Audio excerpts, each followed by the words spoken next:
Jadi, SPT tahunan atau surat pemberitahuan tahunan adalah surat yang digunakan oleh wajib pajak untuk melaporkan perhitungan dan pembayaran pajak, objek pajak, dan bukan objek pajak, harta dan kewajiban sesuai dengan ketentuan peraturan perundang-undangan perpajakan. Dasar hukum SPT tahunan yaitu Undang-Undang Nomor 7 Tahun 2021 tentang harmonisasi peraturan perpajakan atau UU HPP. SPT tahunan terbagi menjadi dua, yaitu SPT tahunan orang pribadi dan SPT tahunan badan. SPT tahunan orang pribadi adalah SPT yang digunakan oleh wajib pajak orang pribadi untuk melaporkan penghasilan, pajak terutang, pajak yang telah dipotong, serta harta dan kewajiban dalam 1 tahun pajak. Formulir yang dipakai SPT tahunan orang pribadi yaitu formulir 1770, yakni digunakan oleh wajib pajak orang pribadi yang memiliki usaha atau pekerjaan bebas. Lalu formulir 1770S, yakni digunakan oleh wajib pajak orang pribadi dengan penghasilan lebih dari 60 juta per tahun dari satu atau lebih pemberi kerja. Lalu yang terakhir, formulir 1770SS, yakni digunakan oleh wajib pajak orang pribadi dengan penghasilan kurang dari 60 juta per tahun dari satu pemberi kerja. Isi SPT tahunan orang pribadi itu sendiri, yang pertama itu identitas pajak, identitas wajib pajak, yang kedua penghasilan yang diterima, yang ketiga penghasilan tidak kena pajak atau PTKP, yang keempat pajak penghasilan PPh terutang, yang kelima kredit pajak atau pajak yang telah dipotong atau dibayar, yang keenam harta dan kewajiban, yang ketujuh daftar tanggungan keluarga.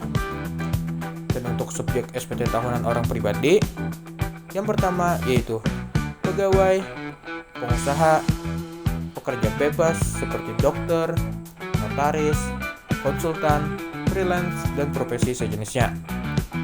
Yang keempat, individu yang memiliki NPWP. Yang kelima, individu yang memiliki penghasilan kena pajak. Lalu ada SPT tahunan badan. SPT tahunan badan adalah SPT yang digunakan oleh wajib pajak badan seperti PT, CV, firma, koperasi, yayasan, dan badan usaha lainnya untuk melaporkan penghasilan biaya, laba atau rugi, serta pajak terutang dalam 1 tahun pajak. Formulir yang dipakai pada SPT tahunan badan yaitu formulir 1771, yakni formulir surat pemberitahuan tahunan pajak penghasilan yang digunakan oleh wajib pajak badan untuk melaporkan kewajiban pajak dalam 1 tahun pajak.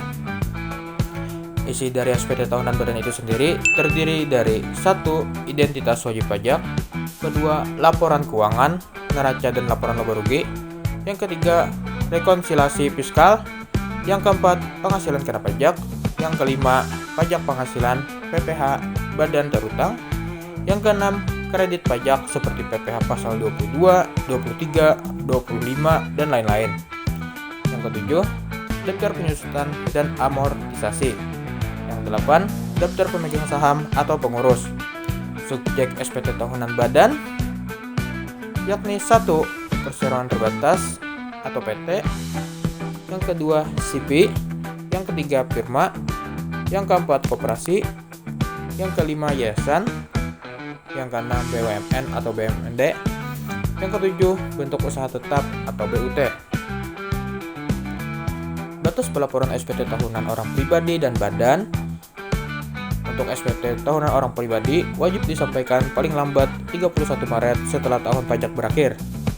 Dan untuk SPT tahunan badan wajib disampaikan paling lambat 30 April setelah tahun pajak berakhir. Tarif dan sanksi keterlambatan. Tarif untuk orang pribadi bersifat progresif berdasarkan penghasilan kena pajak dimulai dari 5% sampai dengan 35%. Sedangkan tarif untuk badan sebesar 22% dari penghasilan kena pajak. Dan adapun sanksi yang diterima kalau terlambat melakukan pelaporan. Untuk SPT tahunan orang pribadi dikenakan sanksi administratif sebesar 100.000. Untuk SPT tahunan badan dikenakan sanksi administratif sebesar 1 juta. Untuk cara pelaporan SPT tahunan terbagi menjadi dua, yakni offline dan juga online.